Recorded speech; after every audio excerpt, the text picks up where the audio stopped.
everyone, it's Teacher Lisa with Learning with Lisa. So on this channel, you will find tips and tricks of teaching online to help you begin your journey teaching remotely or teaching from home.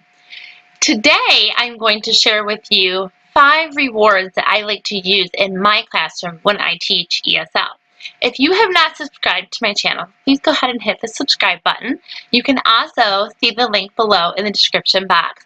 Please feel free to leave a comment, like this video, ask a question. I would love to hear from you. You can also email me at learningwithlisa20@gmail.com. I look forward to hearing from you, and I will get back to you as soon as I can. So the first reward that I use, and I use mostly in my classroom, is actually Google Slides.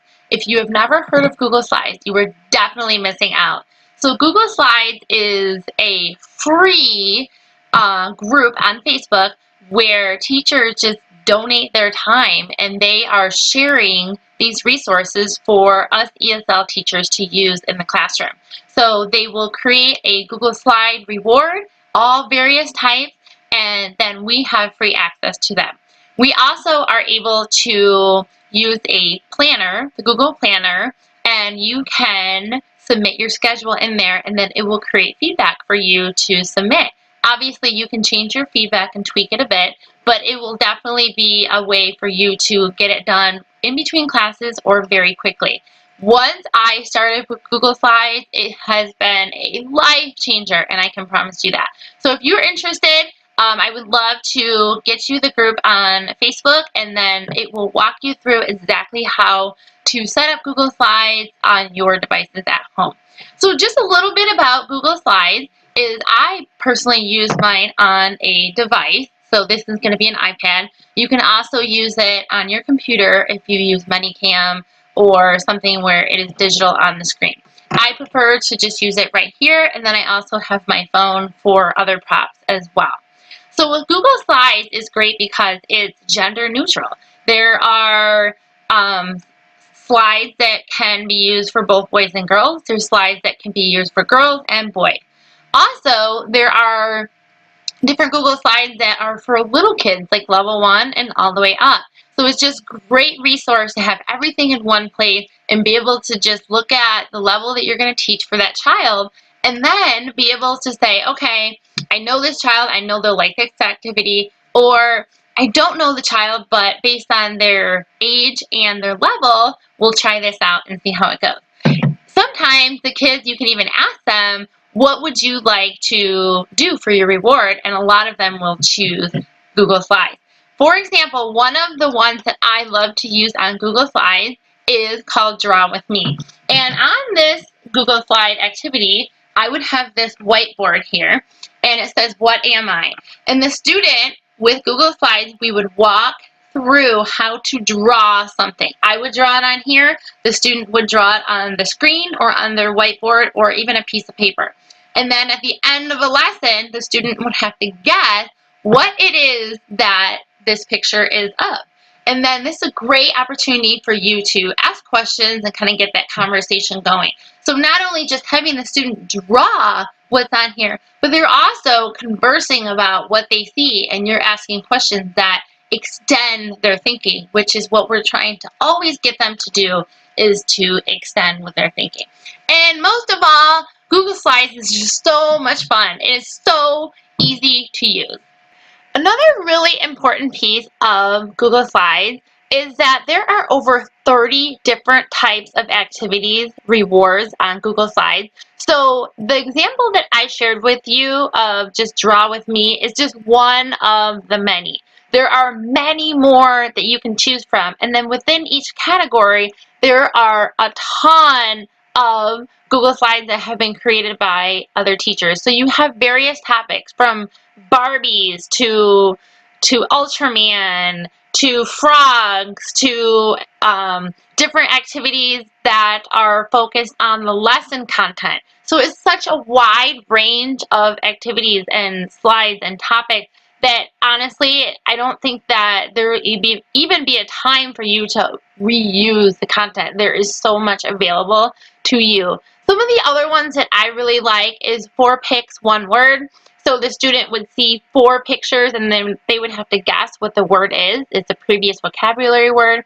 Another one would be to play a teacher versus student game. So you would get points between you and the student would have to add them all up at the end. So again, they're just great opportunities for the students to extend. We can't talk about that enough. So just making sure that you have those opportunities available for the student to earn rewards and to extend all at the same time. The second prop that I like to use if I'm not using Google Slides, so again, Google Slides is my first choice. I love Google Slides for almost all of my lessons. But if for some reason I decide not to use Google Slides or it's not working correctly, which we all know that happens, the second reward that I love to use is creating a pizza. And this particular pizza is with fractions. So I have a pizza from half all the way to eighth. And so this particular one's in 4. So this is just great for the students to know that there's 4 equal parts in a whole. And we can talk about each of the parts of a whole. We can also talk about pizza. I mean, most of my students love to eat pizza, so they can share what they like to eat on their pizza. Who do they eat pizza with? So again, using this reward to learn math or other skills, but also to really focus on their English speaking skills. The third reward that I like to use is an activity where I have numbers on a whiteboard and the student picks a particular number. So let's say that in this case, the student is going to pick the number 6. So underneath the 6, there is going to be an activity. So this particular activity says stretch it out. Stretch your body out. You can stretch your arms, your neck, your sides, or your leg. So this is a great opportunity to allow you to get up as a classroom teacher and the student. If you're sitting down, you could talk about the different body parts. Stretch your neck. And then the student would have to repeat or do the motion. Stretch your arms. And then you could say, what is this? This is an arm. Again, getting them to repeat sentences or just getting that conversation going is huge when we're trying to get the students to strengthen their English speaking skill. So this is a great activity. Obviously, there's 4 opportunities for them to pick a reward. You don't need to do that many, but they're available to you. And also, there's more cards, so you can add in more cards if you want to do this again with the same student. So this is a great reward to kind of get students moving. There's the like dance ones in there. There's make a silly face. There's all kinds of fun things to do. And it's just a little break from the content and the students love it. A fourth reward that I like to use, and I've actually used this in previous videos of mine on this channel, is the fishbowl. And so this is probably a reward that you're going to want to use with your lower level students. So if you're somebody that has a lower level student or many students, this is a great way to incorporate counting. So each of the fish have numbers on them. You could also even have them describe the colors, especially if they're able to do that. So you could start with 0 fish in the fishbowl, and then as they get a reward, you get a fish. And then you could say 1. And then you could, if they can, you can have them repeat, I see a number 1. Or I see a fish. And you can have, and then you could put it in and make the fish face and do fun things with it, especially with lower level kids. And it also is good to have it like kind of sitting out so that the student can see that when they are learning on the screen. The fifth and final prop that I like to use are these little scenes. So one is magical mermaids and the other is prehistoric dinosaurs. So you can see that I have one for a girl and one for a boy. This is going to be geared for your lower level students, level 1 and maybe even a level 2. But what is great about this is that you would open the scene just like that, and you can have it sitting right behind you so the student can see. And then I have these little magnetic dinosaurs that just stick right onto the scene or the grassy area. And you can talk about different things, grass and plants. You could even talk about the dinosaurs. What color are the dinosaurs? You can have them count at the end of the lesson. Once they received all their dinosaurs, you can have them count.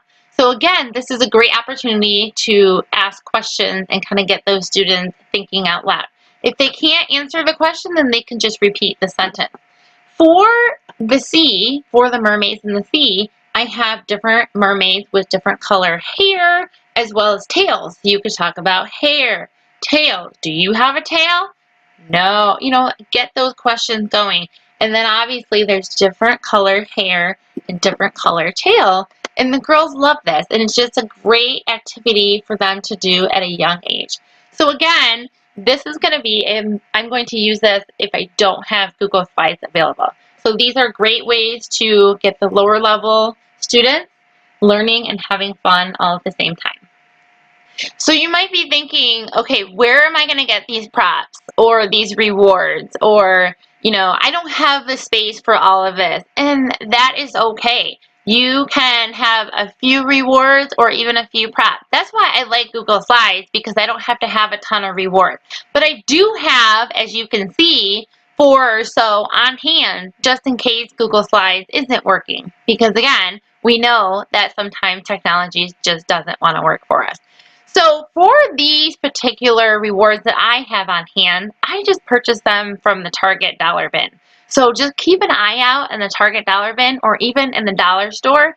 They have great little gadgets and little things that you can use for rewards. You can also just make up your own rewards. There's a ton on like Pinterest and VIPKID groups that people have shared that you could just make up rewards on your own that don't have to be expensive.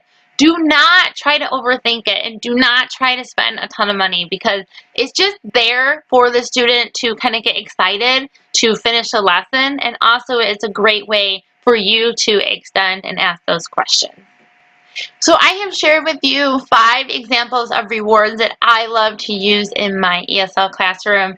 Google Slides being number 1. I don't think I can say it enough because I love it so much. If you are interested and want to know more about it, please email me at learningwithlisa20@gmail.com, and I can also send you over to the Facebook group, and the Facebook group is amazing. They will walk you through everything that you need to do to set it up, as well as setting up your Google Planner so you can get some assistance and creating your feedback and get it done in a more efficient, timely manner.